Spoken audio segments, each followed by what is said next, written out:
Assalamualaikum warahmatullahi wabarakatuh. Selamat datang kembali, sahabat beriman. Di antara jutaan bintang di langit, kita hanya bisa melihat segelintir dengan mata telanjang. Begitu pula dengan para nabi. Hadis menyebutkan ada 124.000 nabi yang telah diutus. 124.000. Namun, Al-Quran, kitab suci kita, hanya menyebutkan 25 nama dari mereka. Kita mungkin hafal nama-nama mereka. Kita mungkin tahu sekilas kisah mereka. Tapi banyak dari kita tidak tahu. Kepada bangsa apa mereka diutus? Di wilayah mana mereka hidup? Dan di mana letak tempat-tempat itu di peta dunia modern saat ini? Dalam perjalanan kali ini, kita akan melakukan sebuah penelusuran singkat namun padat, menyelami jejak 25 nabi yang namanya diabadikan dalam Al-Quran. Siapa mereka? Di mana mereka berdakwah? Dan di mana warisan mereka berada di dunia kita hari ini? Mereka adalah manusia, sama seperti kita. Punya keluarga, punya keinginan. Tapi mereka mendedikasikan hidup mereka untuk satu misi suci. Sebelum kita mulai, kami ingin mengajak sahabat beriman semua untuk menekan tombol subscribe. Nyalakan juga loncengnya, berikan like, dan tinggalkan jejak Anda di kolom komentar. Ini sangat berarti agar pesan kebaikan ini bisa tersebar lebih luas lagi. Perjalanan kita dimulai dari awal. Dari manusia pertama, sekaligus nabi pertama, Adam alaihissalam. Dia diciptakan atas perintah Allah dari berbagai jenis tanah yang ada di bumi. Para malaikat mencampurkan tanah itu dengan air dan membentuknya. Setelah menunggu 40 tahun, tanah liat itu mengeras, menjadi seperti lumpur kering. Pada hari Jumat, tanggal 10 Muharram, Allah meniupkan ruh ke dalamnya dan mengajarkan kepadanya pengetahuan tentang segala sesuatu. Atas perintah Allah, para malaikat bersujud kepada Adam, kecuali iblis. Dia sombong, dia menolak, dan dia terusir dari surga. Adam kemudian menikah dengan Hawa yang diciptakan di dalam surga. Mereka hidup di sana, namun karena mereka memakan buah dari pohon terlarang, mereka diturunkan ke bumi. Adam menyadari kesalahannya. Dia bertaubat dengan sungguh-sungguh, dan Allah menerima taubatnya seperti yang tercatat dalam surah Al-Baqarah ayat 37. Maka Adam menerima beberapa kalimat dari Tuhannya. Maka Allah menerima taubatnya. Sesungguhnya Allah Maha Penerima Taubat, lagi Maha Penyayang. Surah Al-Baqarah ayat 37. Allah mengangkat Adam sebagai khalifah atau perwakilan di muka bumi. Setelah terpisah dengan Hawa selama bertahun-tahun, mereka bertemu kembali di Arafah dan bersama-sama mereka membangun Ka'bah. Adam alaihissalam dipilih sebagai nabi. Dia diberi sebuah kitab kecil berisi 10 halaman atau suhuf. Dia mengajarkan manusia tentang iman, ibadah, dan pengetahuan. Mereka hidup di perkotaan, bekerja dengan keahlian dan keterampilan. Sebuah peristiwa tragis terjadi antara putra-putra Adam, Habil dan Kabil. Kabil didorong oleh rasa iri hati membunuh saudaranya Habil. Inilah pembunuhan pertama dalam sejarah manusia. Kemanusiaan berlanjut melalui keturunan dari kedua putranya. Menurut beberapa riwayat, Adam alaihissalam hidup sangat lama, sekitar 960 tahun. Meskipun ajaran ilahi terus berlanjut di antara anak cucunya, seiring waktu, sebagian manusia mulai tersesat. Ini yang kelak akan memicu kedatangan nabi-nabi baru. Makam Adam, lokasinya tidak pasti. Ada yang menyebut di Yerusalem, Mina, atau Arafah. Hadis juga menyebutkan tinggi badannya saat itu adalah antara 30 hingga 40 meter. Generasi berganti, manusia mulai melenceng. Allah mengutus Idris alaihissalam. Dia adalah salah satu nabi yang disebut dalam Al-Quran. Menurut riwayat, dia adalah keturunan generasi kelima dari Adam. Allah memberi dia 30 suf atau lembaran kitab suci dan mengajarkannya banyak ilmu pengetahuan. Sebelum dia, manusia mengenakan kulit binatang atau dedaunan. Idris mengajarkan manusia cara menjahit pakaian dan cara membangun kota. Dia sosok yang jenius. Dikabarkan dia menguasai 72 bahasa dan menerus setiap komunitas dengan bahasanya sendiri. Idris adalah manusia pertama yang menulis, yang menggunakan pena, dan yang mengajarkan ilmu pengetahuan. Dia juga mempelajari bintang dan pergerakan langit. Karena inilah, dia dikenal sebagai nabi ilmu pengetahuan dan seni.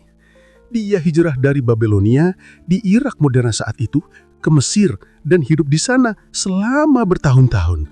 Dalam surah Al-Anbiya ayat 85, dia disebut sebagai orang yang sabar, saleh, dan jujur.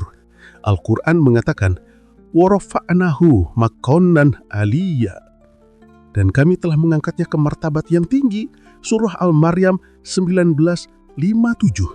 Banyak ulama Islam percaya dia diangkat ke langit tanpa mengalami kematian. Beberapa riwayat menyebut dia berada di langit keempat, sebuah misteri yang terus dikaji.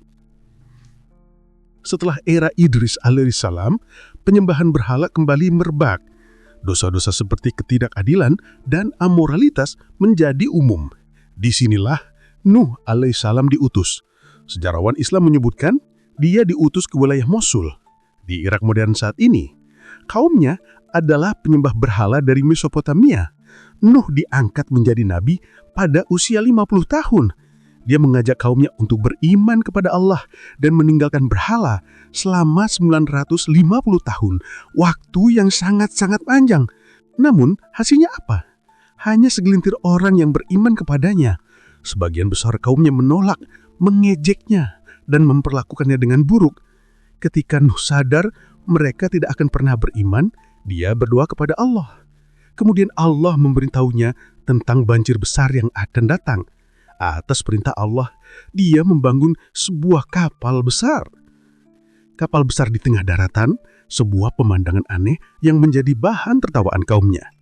Dia membawa serta orang-orang yang beriman dan sepasang dari setiap jenis hewan. Lalu banjir besar itu dimulai. Hujan lebat turun dari langit, air memancar deras dari bumi, dan semua yang kafir tenggelam. Banjir berlangsung selama 6 bulan. Kapal itu akhirnya berlabuh di atas Gunung Judi. Salah satu putra Nuh sendiri tidak mau naik ke kapal dan ikut tenggelam. Nuh alaihissalam memiliki 3 putra yang selamat, Sem, Ham, dan Yafid, yang kemudian menjadi nenek moyang seluruh manusia. Menurut sejarawan Islam klasik seperti Ibnu Katsir, Tabari, dan Ibnu Khaldun, keturunan Sam mencakup bangsa Arab, Yahudi, Assyria, Babelonia, dan Persia. Keturunan Ham mencakup bangsa Afrika, Mesir, dan Ethiopia. Karena alasan inilah, Nuh alaihissalam dikenal sebagai Adam kedua. Dia hidup lama dan wafat pada usia 1000 tahun. Dari garis keturunan Sam, putra Nuh, lahirlah seorang nabi bernama Hud alaihissalam. Dia diutus kepada kaum Ad. Lokasinya di Yaman. Kaum Ad adalah pedagang ulung, mereka kaya raya dan kuat. Seiring waktu, kekayaan membuat mereka buta. Mereka membangun gedung-gedung tinggi hanya untuk kesombongan. Tapi mereka korup, menyembah berhala, berbuat zalim, arogan, dan curang dalam perdagangan hanya untuk kekayaan lebih. Hud alaihissalam memanggil mereka untuk beriman kepada Allah, tapi mereka menyangkalnya. Allah memberi mereka peringatan pertama, kekeringan dan kelabaran. Mereka tidak bergeming. Kemudian Allah mengirim angin kencang yang membakar, yang menghancurkan mereka semua. Hanya Hud alaihissalam dan orang-orang yang beriman bersamanya yang selamat. Hud kemudian menetap di Mekah dan wafat di sana. Kisah ini diceritakan di banyak bagian Al-Quran. Kisah serupa terulang kembali, kali ini pada kaum Samud. Allah mengutus Salih alaihissalam. Kaum Samud juga menyembah berhala, tapi mereka adalah arsitek dan teknolog ulung. Mereka memahat gunung untuk dijadikan rumah, membangun kota-kota yang kuat. Lokasinya hari ini dikenal sebagai Madarin Salih di Arab Saudi. Salih mengajak mereka untuk beriman kepada Allah, tapi mereka menantangnya. Jika kamu bisa mengeluarkan seekor unta betina yang sedang hamil dari batu karang ini di depan mata kami akan beriman. sebuah permintaan yang mustahil.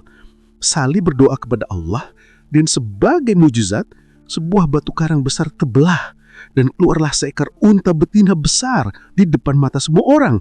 Unta ini adalah tanda yang jelas dari Allah. Susunya sangat melimpah, cukup untuk diminum seluruh penduduk. Tapi para pemimpin suku merasa terancam. Jika unta ini tetap ada, pengaruh Salih akan tumbuh dan orang-orang tidak akan mendengarkan kita lagi. Mereka menyusun rencana jahat dan membunuh unta itu di malam hari. Ini bukan hanya membunuh seekor hewan, ini adalah menghancurkan tanda dari Allah. Setelah itu mereka diberi peringatan 3 hari.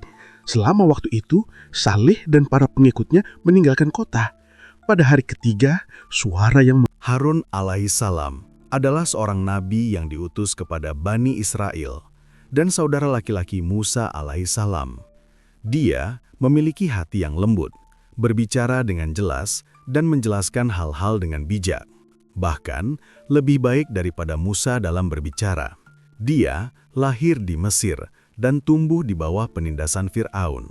Ketika Musa alaihissalam menerima kenabian, Harun juga dipilih sebagai nabi dan pergi bersamanya ke Fir'aun untuk memberitakan agama yang benar. Setelah mereka meninggalkan Mesir bersama Bani Israel dan menyeberangi Laut Merah, Musa pergi ke Gunung Tur. Selama waktu itu, Harun memimpin orang-orang.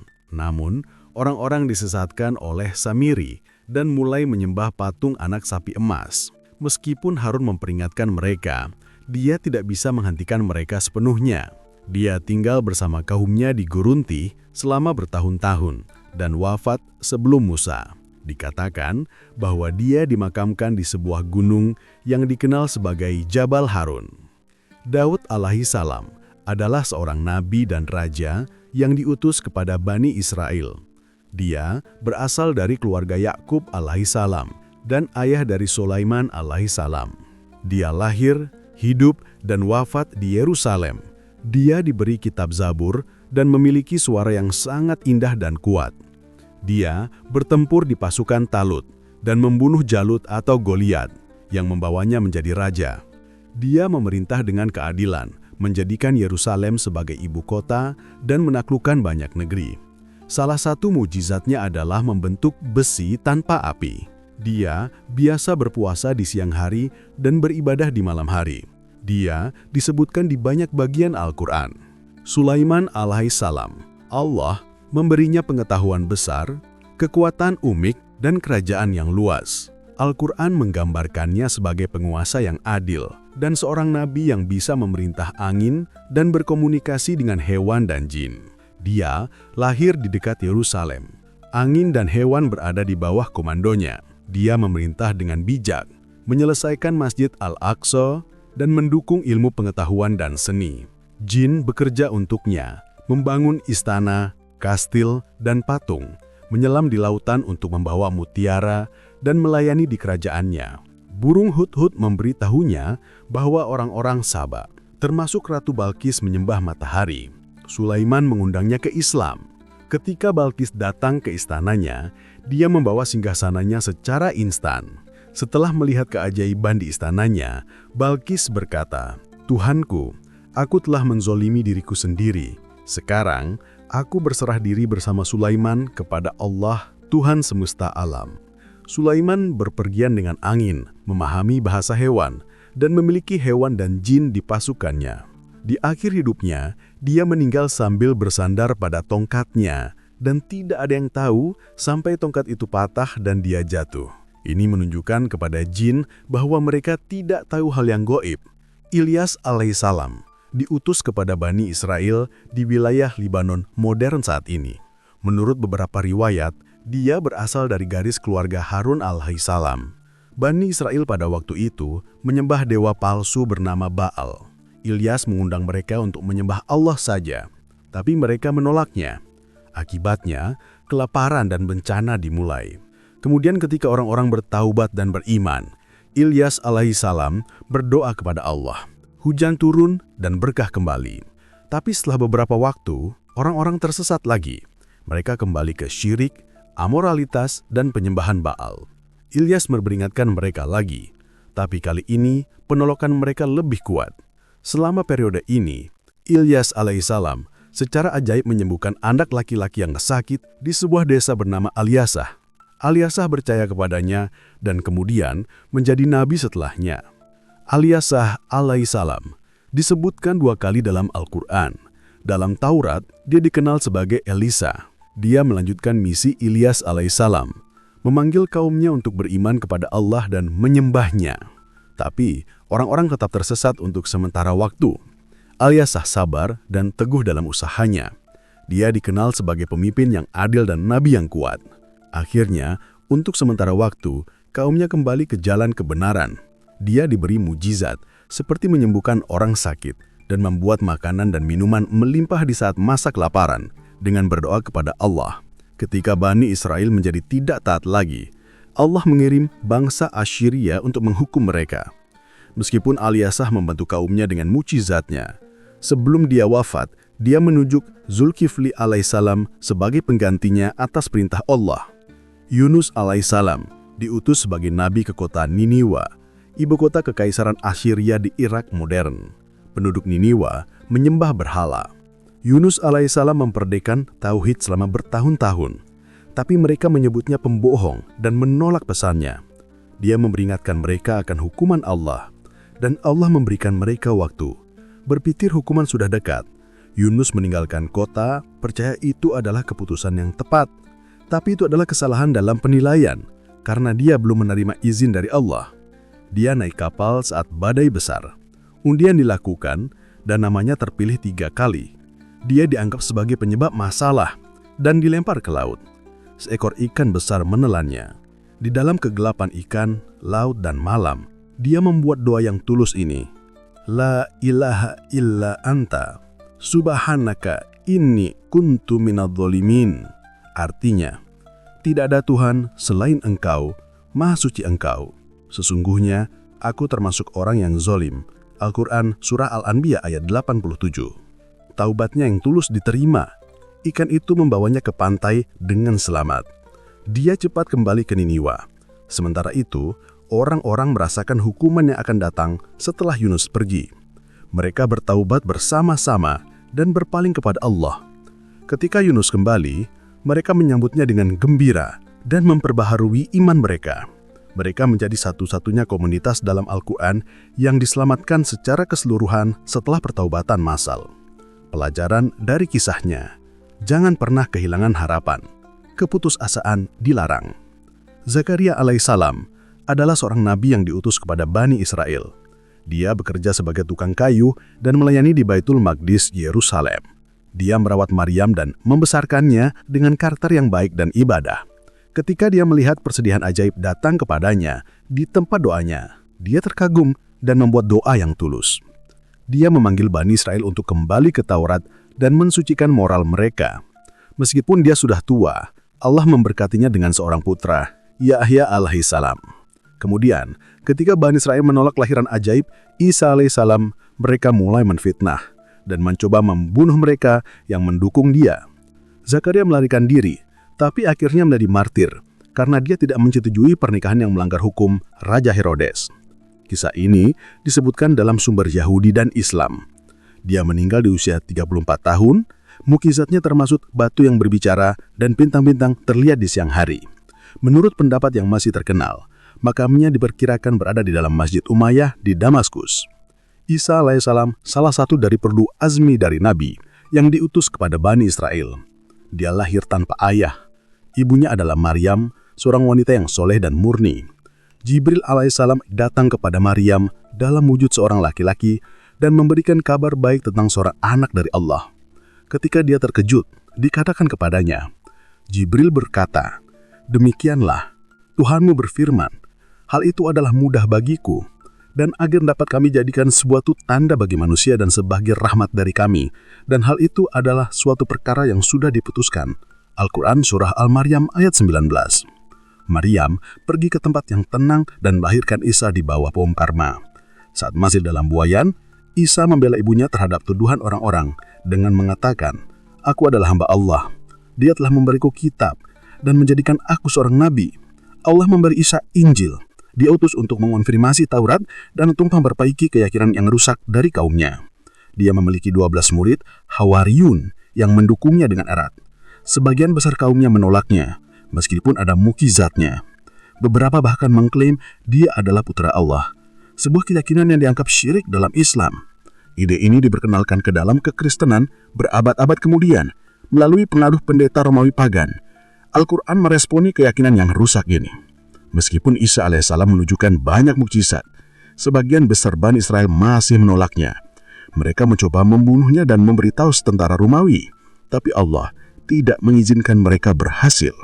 Baliknya, dia mengangkat Isa ke langit. Baik di dalam sumber Islam maupun Kristen setuju bahwa Isa alaihissalam akan kembali ke bumi menjelang akhir tahun. Isa alaihissalam melakukan mukjizat seperti berbicara dari buayan, menyembuhkan orang sakit, dan menghidupkan orang mati oleh izin Allah. Dalam Islam, Isa tidak dibunuh atau disalibkan. Dia diangkat ke langit dan akan kembali suatu hari untuk melawan Dajjal dan menyatukan orang-orang di bawah Islam. Muhammad Shallallahu Alaihi Wasallam adalah nabi terakhir yang diutus oleh Allah sebagai rahmat bagi semua orang dan semua dunia. Dia lahir pada tahun 570 di Mekah. Ayahnya adalah Abdullah dan ibunya Aminah. Dia berasal dari suku bangsawan Quraisy, khususnya dari keluarga Hasim. Menelusuri kembali ke Ismail alaihissalam, putra Ibrahim alaihissalam. Dia kehilangan ayahnya sebelum lahir dan ibunya pada usia 6 tahun. Dia dibesarkan oleh kakeknya, kemudian oleh pamannya, Abu Talib.